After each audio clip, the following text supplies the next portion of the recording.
Hello बच्चों की हालचाल। आज का सेशन पर्टिकुलरली इम्पॉर्टेंट है 11th क्लास के बच्चों के लिए। कई बच्चों के मेरे पास रिक्वेस्ट आए कि सर कोरोना की वजह से स्कूल्स बंद थे, जिसकी वजह से हमारी 11th में इतनी अच्छी पढ़ाई हो नहीं पाई और आप थोड़ा हेल्प कीजिए ताकि 11th हम निकाल सकें और फिर 12th में अच्छे पूरी जी जान से हम तैयारी शुरू कर सकें।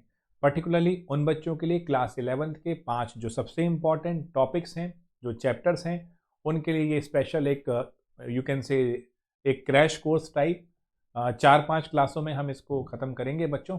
इसमें 5 सबसे इंपॉर्टेंट टॉपिक हैं और जो बच्चे जेई की तैयारी कर रहे हैं, वो 11th का अपना रिवीजन चाहते हैं, तो वो भी मेरे साथ इन 5 टॉपिक को ध्यान से देख सकते हैं। तो this is good for your JEE and for your class 11th, क्योंकि प्रिडोमिनेटली इसमें एनसीईआरटी का ही यूज़ होना है, तो आपको हेल्प करेगा। और 3 बड़े चैप्टर इसमें अगर देखा जाए तो इनऑर्गेनिक केमिस्ट्री के हैं क्लास 11 से। तो एक पंथ दो काज, यानी 11th में भी आपको हेल्प करेंगे और जो बच्चे जेई मेंस के हैं वो भी देख सकते हैं। ये टॉपिक कौन कौन से हैं बच्चों? नंबर 1 हम बात करेंगे हाइड्रोजन। नंबर 2 हम बात करेंगे एस ब्लॉक एलिमेंट। नंबर 3 हम बात करेंगे पी ब्लॉक एलिमेंट जो क्लास 11th वाले हैं। नंबर 4 हमारा introduction to organic chemistry.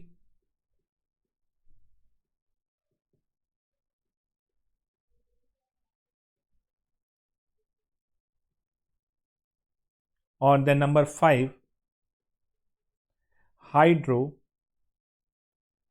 Carbons. Strictly बच्चों हम एनसीईआरटी को फॉलो करेंगे। आपसे जैसे आपसे पूछा जाए, मतलब आपको आज ये आइडिया हो जाएगा हम क्या करने वाले हैं।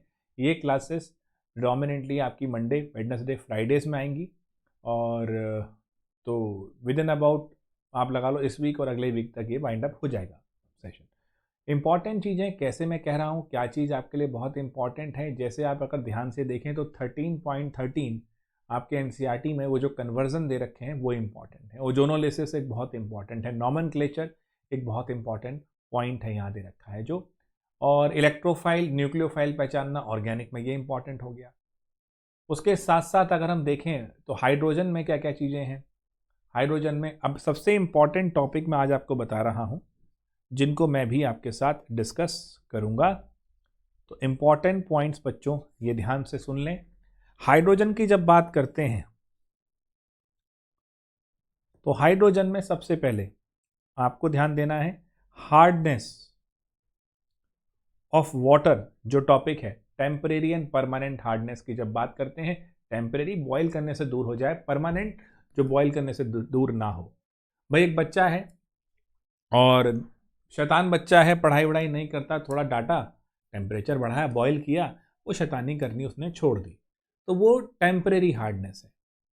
अगर नहीं छोड़ी थोड़ा डांटने से तो परमानेंट हार्डनेस है, परमानेंट हीट है भाई, सब कुछ और करना पड़ेगा। तो वही बॉइलिंग से दूर हो जाए तो टेम्परेरी, और आप यूज़ करें रेजिन्स, आप यूज़ करें जियोलाइट, आप यूज़ करें, ठीक है, ये सब मेथड आप यूज़ करें तो ये परमानेंट हार्डनेस। इसको मैं डिस्कस करूंगा हार्डनेस ऑफ वाटर को पर्टिकुलरली अपने सेशन में। इसके बाद बच्चों हम बात करेंगे यहाँ पर, अच्छा वाटर गैस CO+H2 हो गया, प्रोड्यूसर गैस CO+N2 हो गया, ये सब आप आराम से पढ़ सकते हैं, उसकी कोई ज़्यादा मैं डिटेलिंग नहीं लूँगा। मैं सबसे इंपॉर्टेंट ये जो आपके मेन टॉपिक हैं इसकी बात मैं कर रहा हूँ, हार्डनेस ऑफ वाटर H2O2 के बारे में बताऊँगा। कई बच्चे अटकते हैं स्ट्रेंथ कैसे निकलेगा, कितना 1 लीटर में कितना लीटर O2 का बात होता है, तो वो स्ट्रेंथ के बारे में हम डिस्कस करेंगे।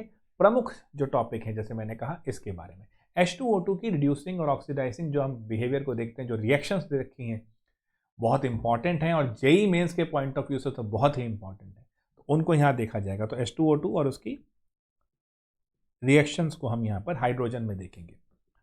एस ब्लॉक के अंदर देखो, मैं इन टॉपिक को बता रहा हूँ, ये इंपॉर्टेंट टॉपिक भी हैं, आप याद भी कर सकते हैं इनको और आप मेरे साथ समझ भी सकते हैं।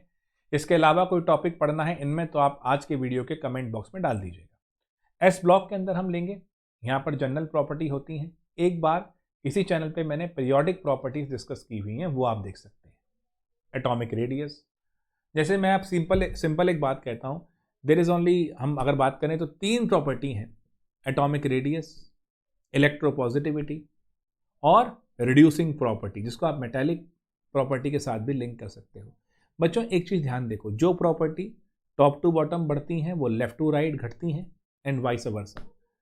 तो आपको ये ध्यान देना है कि नीचे आते हुए सिर्फ 3 प्रॉपर्टी हैं जो बढ़ती हैं, atomic radius, electropositivity, atomic radius बढ़ेगी, साइज बढ़ेगा, इलेक्ट्रॉन लूज करना आसान होगा। यही मेटालिक प्रॉपर्टी होती है, इलेक्ट्रॉन लूज करना मेटालिक प्रॉपर्टी है। दूसरा, अगर आप ध्यान दें तो इलेक्ट्रॉन लूज करोगे तो किसी को दोगे, जिसको दोगे वो क्या होगा, रिड्यूस। तो top to bottom reducing property भी बढ़ती है। ठीक है, अब बाकी जितनी भी हैं, electronegativity, electron gain enthalpy, ionisation enthalpy, वो नीचे आते हुए कम होंगी। तो बस 3 ध्यान रखो, एक चीज ध्यान रखो, जो प्रॉपर्टी टॉप टू बॉटम कम, वो लेफ्ट टू राइट ज़्यादा। क्लियर है, एंड वाइस वर्सा। तो 3 ही बढ़ रही हैं, तो ये 3 लेफ्ट टू राइट कम कर दो, बाकी सब बढ़ा दो लेफ्ट टू राइट, और बाकी सब लेफ्ट टॉप टू बॉटम कम कर दो। एस ब्लॉक के अंदर सबसे जो इंपॉर्टेंट पढ़ा जाएगा, उस समय आप देखेंगे अल्कली मेटल है, अल्कलाइन अर्थ मेटल है, तो उसमें हम बेसिकली बात करते हैं एनॉमलस बिहेवियर,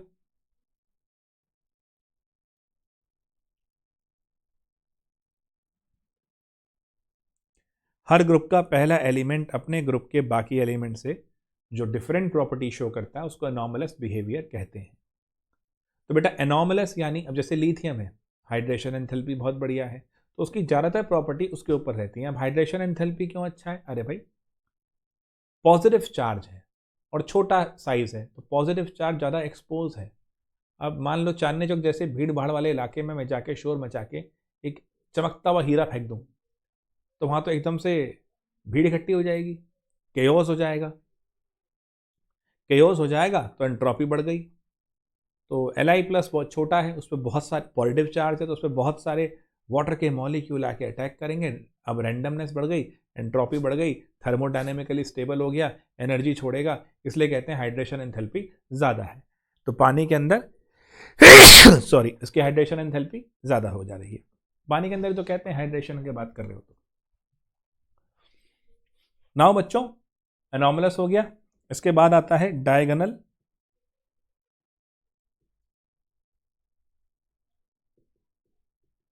रिलेशनशिप।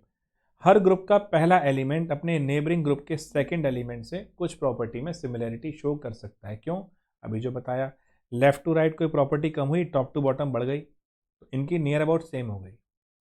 इसी को हम कहते हैं, अब ये डायगोनल है ना बच्चे, इसलिए तो इन प्रॉपर्टीज के बारे में हम डिस्कशन करेंगे। इसके बाद alkali metal blue colour ammonia solution में देते हैं। अमोनिया सॉल्यूशन में ब्लू कलर देते हैं बिकॉज ऑफ अमोनिएटेड इलेक्ट्रॉन। इसके विषय में बताया जाएगा क्यों पैरामैग्नेटिक है, कब डायमैग्नेटिक में चला जाएगा, बड़ा ही सटीक बात आपसे कही जाएगी।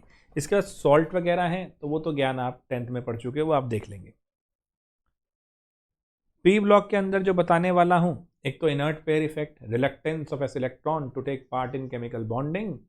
एक बार मैं फिर भी कह रहा हूं, देख लेना मेरा ये जो लेक्चर है, वैसे मैं लूंगा इसके अंदर।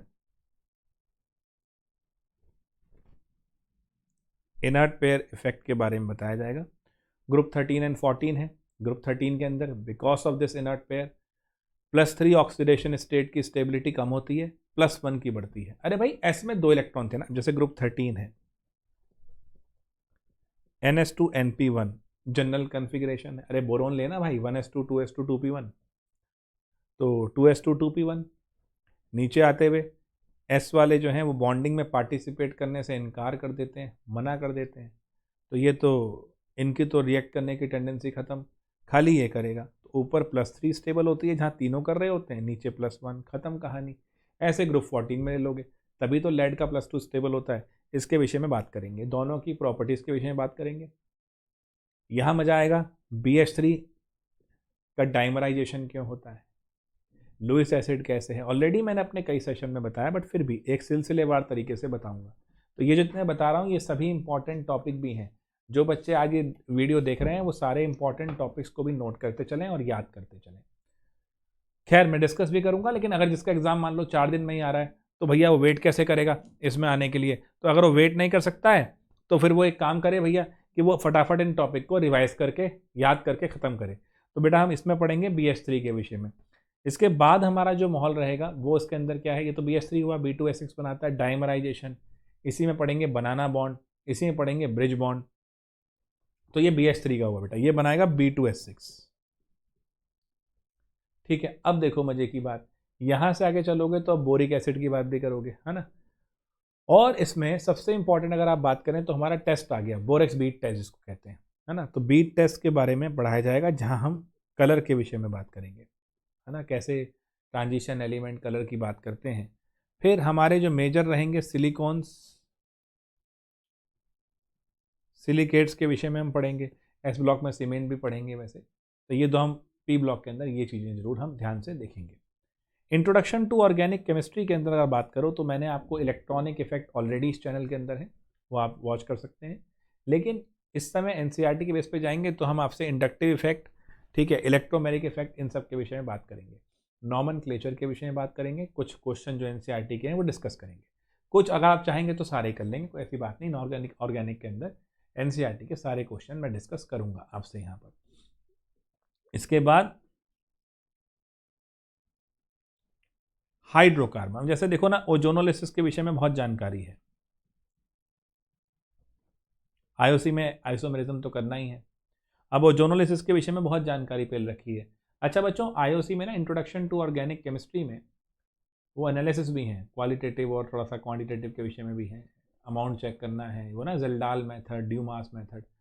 तो अगर आपके स्कूल्स में कराए हुए हैं तो आप बता देना, मैं करा दूंगा। नहीं कराए हुए हैं, जो जिन बच्चों ने मुझे कहा है नहीं कराए हुए हैं, तो फिर उसमें टाइम नहीं वेस्ट करेंगे, वो बाद में देख लेंगे। तो ओजोनोलिसिस अगर हम देख लें तो हमें सिंपल बात ध्यान देनी है, वैसे पूरा बता भी दूंगा इसको, बट अभी फिलहाल ये ध्यान रखो, जहाँ भी डबल बॉन्ड हो O3ZnH2O दिखा मिल जाए, ध्यान रखना O3ZnH2O कह रहा हूँ, अगर खाली O3 है तो मत लगाना, तो फिर पूरा ऑक्सीडेशन हो जाएगा। अगर ये लगा है तो डबल बॉन्ड को तोड़ दें, और तोड़ के दोनों को डबल बॉन्ड हो चिपका दें, तो आपको एक मिलेगा इथेनल इस केस में और एक मिलेगा मीथेनल इस केस में। जहाँ भी डबल बॉन्ड हो तोड़ें और ये लगा दें। वापस जोड़ना हो तो फिर इसको जहाँ पर डबल बॉन्ड हो साथ में लाओ, ओ को हटा दो, डबल बॉन्ड लगा दो, एल्कीन बना देना, काम हो जाएगा, है ना। इस पर और डिस्कशन कर लेंगे, कोई इशू नहीं। ओजोनोलिसिस हो गया। अब यहाँ पर क्वेश्चन बनते हैं ऑर्थो एंड पैरा डायरेक्टिंग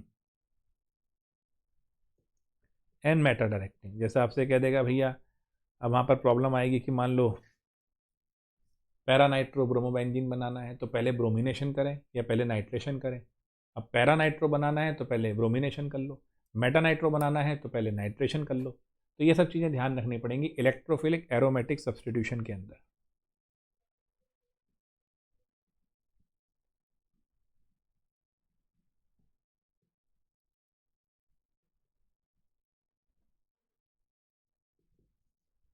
ठीक है, ये सब यहाँ पे चलाएंगे। फिर वही मार्कोनिक ऑफ एडिशन ऑलरेडी है हमारे चैनल पे, वो देख सकते हो। और ये सब चीज़ें आपने करनी है मेरे साथ, क्वेश्चन हम कर लेंगे एनसीईआरटी के, और ये आपके 5 चैप्टर समाप्त हो जाएंगे। इस तरीके से हमने आपका ये प्लान बनाया है बच्चों।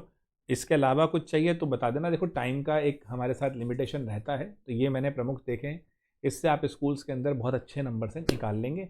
जेई के अंदर जो बच्चे पढ़ रहे हैं उसके लिए तो पहले 3 हाइड्रोजन, एस ब्लॉक और पी ब्लॉक बहुत इंपॉर्टेंट हैं ही एनसीईआरटी के पॉइंट ऑफ व्यू से, क्योंकि आपका इनऑर्गेनिक तो जेई के अंदर भी और नीट में भी एनसीईआरटी से ही आता है, तो वो आप जरूर अटेंड करें। इंट्रोडक्शन टू ऑर्गेनिक और हाइड्रोकार्बन चाहें कर लें, नहीं तो ऑलरेडी आपने वो चीज़ आपको मैंने दे रखी है। ठीक है बच्चों, तो मिलते हैं अगले सेशन में। जिन्होंने अभी भी सब्सक्राइब नहीं किया है चैनल सब्सक्राइब जरूर कर लें, लाइक कर लें, और अगर कुछ और टॉपिक चाहिए तो कमेंट बॉक्स में डाल दें, उसका प्रोविज़न भी मैं देख लूँगा अपने टाइमिंग के हिसाब से। तो चलिए बच्चों, मिलते हैं फिर आप लोगों से। Take care.